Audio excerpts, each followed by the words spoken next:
খবৰ লৈ অহাৰ চেষ্টা কৰিছো আৰু এতিয়া উজনি অসমত চলিছে মিয়া খেদা অভিযান এতিয়া উজনি অসমত চলিছে আৰু মিয়াক দিয়া হৈছে এসপ্তাহ সময় গতিকে এসপ্তাহ সময়ৰ ভিতৰত মিয়াই এৰিব লাগিব উজনি অসম আৰু ইতিমধ্যে ঘৰে ঘৰে অভিযান আৰম্ভ হৈছে কিছু দৃশ্যাংশৰ সহায়ত এই তথ্য লৈ আহিছো আৰু এতিয়া দেখিবলৈ পোৱা গৈছে উজনি অসমত চলিছে মিয়া খেদা অভিযান আৰু উজনি অসমত মিয়া খেদা অভিযান এতিয়া আৰম্ভ হৈছে এসপ্তাহৰ ভিতৰত মিয়াই এৰিব লাগিব উজনি অসম এসপ্তাহৰ সময় দিয়া হৈছে আৰু এসপ্তাহৰ ভিতৰত মিয়াই এৰিব লাগিব মিয়াই ত্যাগ কৰিব লাগিব উজনি অসম আৰু এইদৰে এতিয়া দৃশ্যাংশ দেখুৱাই যত্ন কৰিছো কিদৰে এতিয়া ঘৰে ঘৰে এতিয়া বিচৰা হৈছে মিয়া ঘৰে ঘৰে গৈ এইদৰে মিয়া বিচাৰি ফুৰিছে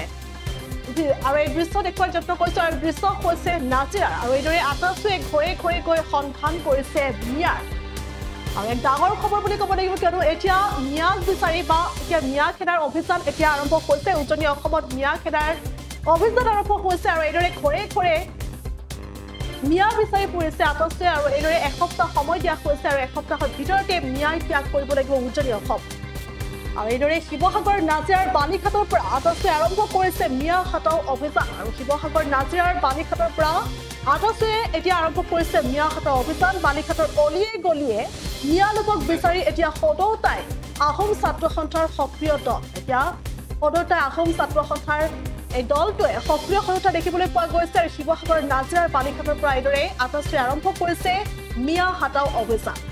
আৰু এসপ্তাহ সময় দিয়া হৈছে আৰু এসপ্তাহ সময়ৰ ভিতৰতে মিয়াই ত্যাগ কৰিব লাগিব উজনি অসম আৰু নগৰ ঢিঙত সংঘটিত হোৱা যে চাঞ্চল্যকৰ ঘটনা সেই চাঞ্চল্যকৰ ঘটনাৰ পাছতে এতিয়া এইদৰে সৰহ হৈ পৰা দেখিবলৈ পোৱা গৈছে আটাচু আৰু আজি আটাচু শিৱসাগৰ জিলা সমিতি আৰু কেন্দ্ৰীয় সমিতিৰ উদ্যোগত বালিঘাটত মিয়া লোকৰ বিৰুদ্ধে চলাইছে এক বৃহৎ অভিযান এইদৰে দেখিবলৈ পোৱা গৈছে দৃশ্যাংশৰ সহায়ত দেখুৱাই যত্ন কৰিছে কিদৰে এতিয়া মিয়া হাটাও অভিযান এতিয়া আৰম্ভ হৈছে আৰু আজি এইদৰে ওলাই আহিছে দেখিবলৈ পোৱা গৈছে ঘৰে ঘৰে এইদৰে বিচাৰি ফুৰিছে মিয়া আৰু আটাচু এতিয়াতো আমি এসপ্তাহলৈ ভালভাৱে কৈছোঁ কাৰণ কি হৈ আছে আৰু বাকী আমাৰ শিৱসাগৰৰ পৰা যিখিনি বাহিৰৰ মানুহ আছে যিখিনি লৈ আমাৰ আজি তাৰিখত সন্দেহ হয় যিখিনিক লৈ আজি তাৰিখত আমাৰ শংকা হয় যে যিবোৰ ঘটনা ঘটি আছে আমাৰ ইয়াতো কাইলৈ পক্ষে নহ'ব তেনেকুৱা কথা নাই গতিকে আমি ওজন এসপ্তাহ সময় দিছোঁ ইয়াৰ পৰা ঘৰ বাৰী এৰি যাবৰ কাৰণে গতিকে ইয়াত যিমানখিনি তেনেকুৱা ধৰণৰ মানুহ আছে গোটেইখিনিয়ে কৰিব কাৰণ এসপ্তাহৰ পিছত পৰিস্থিতিবোৰ বেলেগ হ'ব এতিয়াতো আমি এসপ্তাহলৈ ভালভাৱে কৈছোঁ কাৰণ কালি এসপ্তাহ ঘোষণা কৰিছোঁ অহা শুক্ৰবাৰে এসপ্তাহ সম্পূৰ্ণ হ'ব তাৰ পিছৰ পৰ্যায়ত বেলেগে কোনে কি কৰে নাজানো আমি সংগঠনবিলাকে নিজাববীয়াকৈ একশ্যন ল'ম আৰু আমি টাইম ছাত্ৰ সন্থাই পূৰা আজিৰ পৰা এইটো আমি প্ৰত্যেক জেগাত গৈছোঁ আৰু প্ৰত্যেক জেগাতে আমি এনেকৈ নিজে চৰজমিন তদন্ত কৰি প্ৰত্যেক জেগাতে এটা আগতীয়াকৈ আমি চবকে কৈ দিছোঁ আৰু এই সপ্তাহত যদি তেওঁলোকে নেমানে তেতিয়াহ'লে পিছৰ পৰ্যায়খিনি আকৌ বেলেগ হ'ব সেইকাৰণে আপোনালোক ভালে ভালে কৈ দিলোঁ গতিকে পৰিস্থিতি বেয়ালৈ যোৱাৰ আগতে মানুহখিনি এসপ্তাহ সময় দিছোঁ ইয়াৰ পৰা ঘৰ বাৰী এৰি যাবৰ কাৰণে গতিকে ইয়াত যিমানখিনি তেনেকুৱা ধৰণৰ মানুহ আছে গোটেইখিনিয়ে কৰিব কাৰণ এসপ্তাহৰ পিছত পৰিস্থিতিবোৰ বেলেগ হ'ব এতিয়াতো আমি এসপ্তাহলৈ ভালভাৱে কৈছোঁ কাৰণ কালি এসপ্তাহ ঘোষণা কৰিছোঁ অহা শুক্ৰবাৰে এসপ্তাহ সম্পূৰ্ণ হ'ব তাৰ পিছৰ পৰ্যায়ত বেলেগে কোনে কি কৰে নাজানো আমি সংগঠনবিলাকে নিজাববীয়াকৈ একশ্যন ল'ম আৰু আমি টাইম ছাত্ৰ সন্থাই পূৰা আজিৰ পৰা এইটো আমি প্ৰত্যেক জেগাত গৈছোঁ আৰু প্ৰত্যেক জেগাতে আমি এনেকৈ নিজে চৰজমিন তদন্ত কৰি প্ৰত্যেক জেগাতে এটা আগতীয়াকৈ আমি চবকে কৈ দিছোঁ আৰু এই সপ্তাহত যদি তেওঁলোকে নেমানে তেতিয়াহ'লে পিছৰ পৰ্যায়খিনি আকৌ বেলেগ হ'ব সেইকাৰণে আপোনালোক ভালে ভালে কৈ দিলোঁ গতিকে পৰিস্থিতি বেয়ালৈ যোৱাৰ আগতে মানুহখিনি নিজৰ নিজৰ জেগা এই আগ্ৰাসন ৰোধ কৰিবৰ কাৰণে কিন্তু সকলো অসমীয়াই মাৰ বান্ধি থিয় হ'ব হ'ল সকলো অসমীয়াই কঁকালত টঙালি বান্ধি ওলাই আহিবৰ সময় হ'ল কাৰণ ইতিমধ্যে জোৰপুৰি হাত পালেহি আমি যিটো আচলতে সমস্যাত আমি ইমান দিনে ভুগি আছোঁ সেই সমস্যাটোৰ এগেইনষ্টত আচলতে আমি স্বতঃস্ফূৰ্তভাৱে ওলাই নহাৰ বাবে আজি এনেকুৱা আগ্ৰাসী ৰূপ ল'বলৈ সক্ষম হৈছে আৰু আমি ইয়াৰ পৰাই চৰকাৰক আহ্বান জনাইছোঁ যে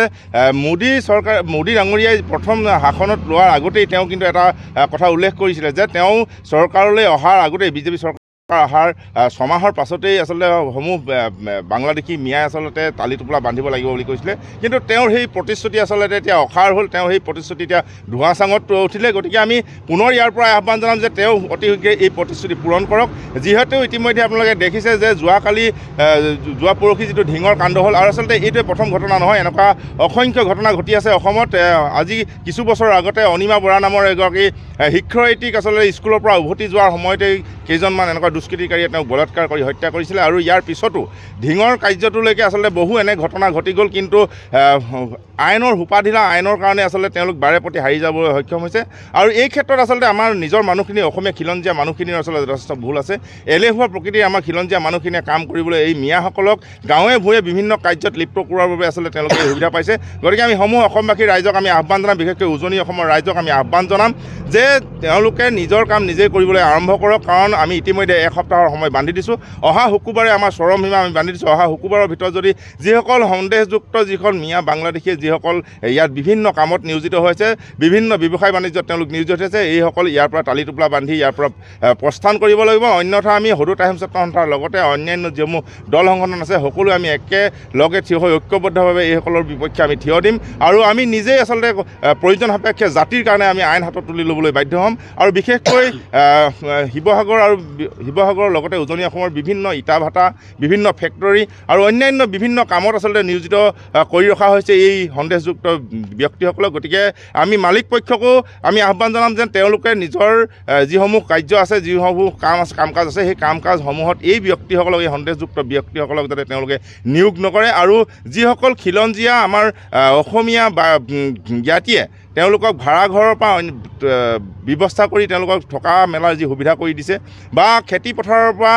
কাম কৰিবৰ বাবে আমাৰ গাঁৱৰ বিভিন্ন ৰাইজে তেওঁলোকক যি থকা মেলাৰ ব্যৱস্থা কৰিছে এই সকলো যাতে সেই সকলোৰ পৰা যাতে তেওঁলোক বিৰত থাকে অন্যথা আমি সদৌ টাইম ছাত্ৰই এটা কথা ভাবিবলৈ বাধ্য হ'ম যে আচলতে এই যদি আমাৰ আহ্বানটো তেওঁলোকে যদি নেমানে এই সময়ৰ যিটো আহ্বান এই আহ্বানটো যদি তেওঁলোকে নামানে তেতিয়াহ'লে প্ৰকৃত জাতিদ্ৰোহী হিচাপে আমি তেওঁলোকক আখ্যা দিবলৈ বাধ্য হ'ম আৰু প্ৰয়োজন সাপেক্ষে আমাৰ সেই জ্ঞাতিসকলৰ বিপক্ষে আমি থিয় দিবলৈ বাধ্য হ'ম গতিকে আমি আজি ইয়াৰ পৰা এটা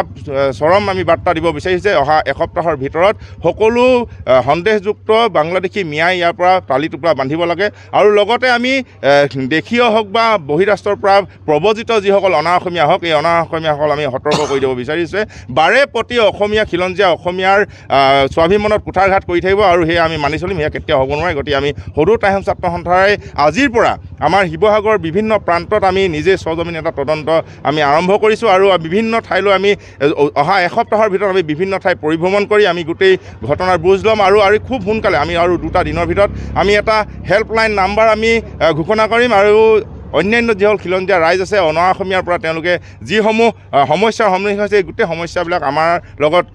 শ্বেয়াৰ কৰিবৰ কাৰণে আমাৰ আগত অভিযোগ দিবৰ কাৰণে আমি এটা হেল্পলাইন নাম্বাৰ অতি সোনকালে মুকলি কৰিম আৰু যিকোনো সময়তে আমাক পাব পৰা এটা আমি ব্যৱস্থা কৰিবলৈ গৈ আছোঁ যোৱা 2 দিনৰ আগত যি ধিঙত যি অবিননীয় ঘটনা যিকোনো খবৰৰ বাবে যোগাযোগ কৰক 7099017330 অথবা 7099017390 নম্বৰত যিকোনো খবৰৰ বাবে যোগাযোগ কৰক